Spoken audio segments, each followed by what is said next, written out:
What about Peter's Fiddler? Against Magnus? I don't know. I don't know. I I would think admit. he had very poor against him. And Queen E8. Queen E8 was played. And let's see if Magnus resigns right here, or may I play one more move? King Probably one G7. more move. D7. Oh, it's coming. And soon we will see resignation. I just looked it up. Svidler is tied 2 games to two wins each, and 16 Oh, draws in classical chess against oh Magnus, okay. from what I can see. So he doesn't have 7. And will Magnus stop the clock right now? That's the only question I have left about this game is when will Magnus resign?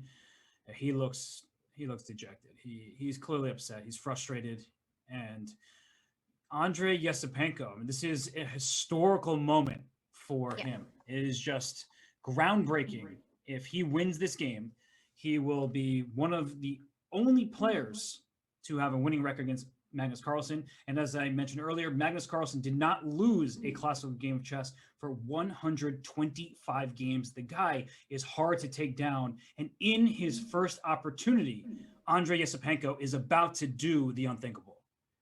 That's amazing. That's just amazing. And we're about to see the resignation. We're about to see 18-year-old Andrei Esipenko beating the world champion Magnus Carlsen. This is just impressive.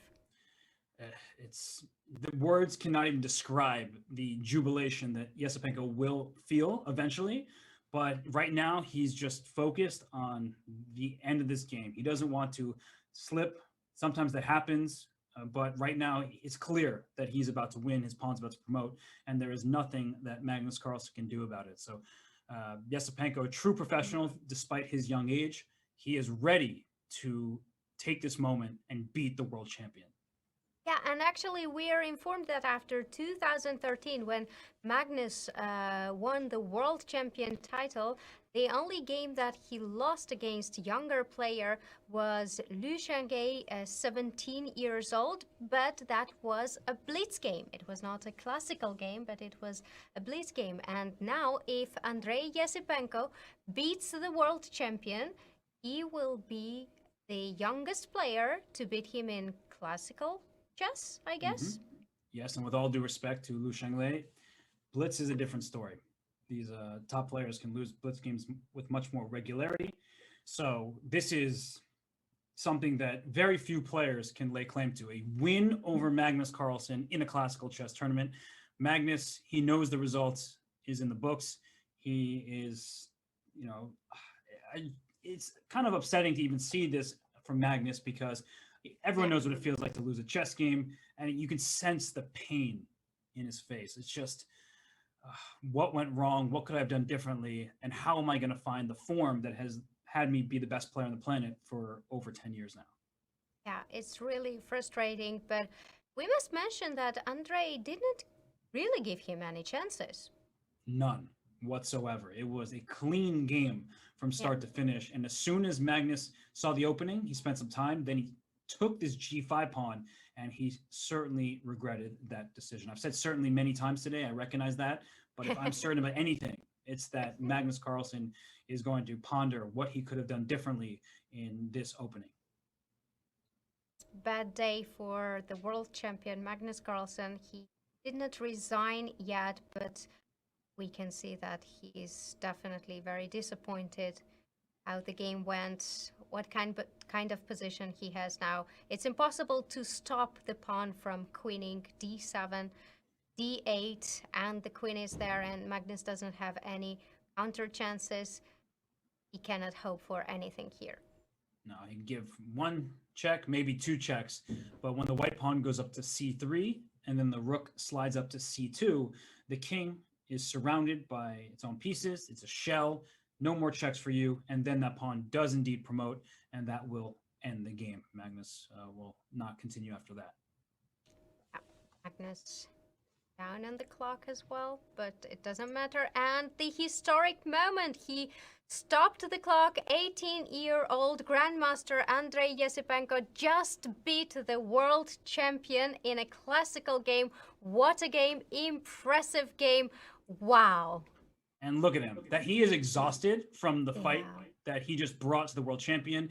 He is not showing any emotion really, but I'm positive that he's going to be ecstatic. And it's good that it's a rest day tomorrow, because Yeah. you don't want to just be too happy. You want to get back, because your next opponent will be very tough. But look at him, he might cry. Look at him, look at him. Wow, what we see the emotions. It's amazing. 18-year-old Grandmaster Andrei Esipenko just beat the world champion.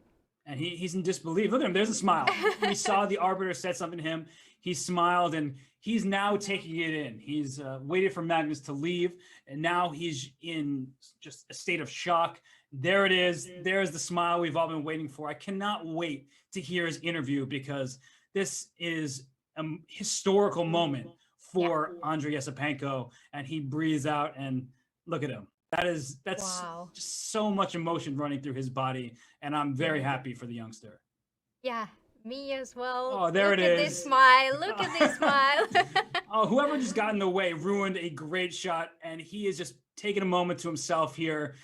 I'm just so happy for him. And of course, we're not rooting against any players, but when you see somebody who works that hard, who puts their entire life and energy into the game, to be able to beat a world champion in anything is a momentous occasion. And over the chessboard in Tata steel of all of the magnificent events, this is just a moment that he will never forget. Definitely, and we see that he's taking his time. We'll definitely have his interview, and we'll listen to his thoughts. We'll see his emotions. Andrei, wow, you have just beaten world champion Magnus Carlsen. How do you feel right now? I think it's one of the best day in my life. Yes, I feel very great, and I have nothing to say. Tell us, how did you manage to remain calm when you knew you were winning, but still Magnus was putting up so much resistance? After opening, I thought that maybe I have some chances, because it's very initiative position. And yes, after I sacrificed my piece, yes, I felt like I can do something in this game. Yes, but after he played knight c6, yeah, yes, after that I saw, yes, this move, and it's just probably winning position, yeah. And when you understood that you are winning, how did that feel during the game? I still can't understand it. And let's just talk very quickly about the opening. You decided to play a very aggressive with this g4, g5. What was your strategy going into your going into the game? I think it was his choice to beat me probably with this opening, and I just played very logical. So yeah, g5, g4, g5. It's the most aggressive way, I think. Yeah. Before the game, I wanted to play solid, but yes, his choice. And tomorrow you have a rest day. How do you think you're going to celebrate this victory? I don't know how I will celebrate, but I will sleep very well today. I can imagine. Andrei, congratulations Thank you. one more time. Thank you.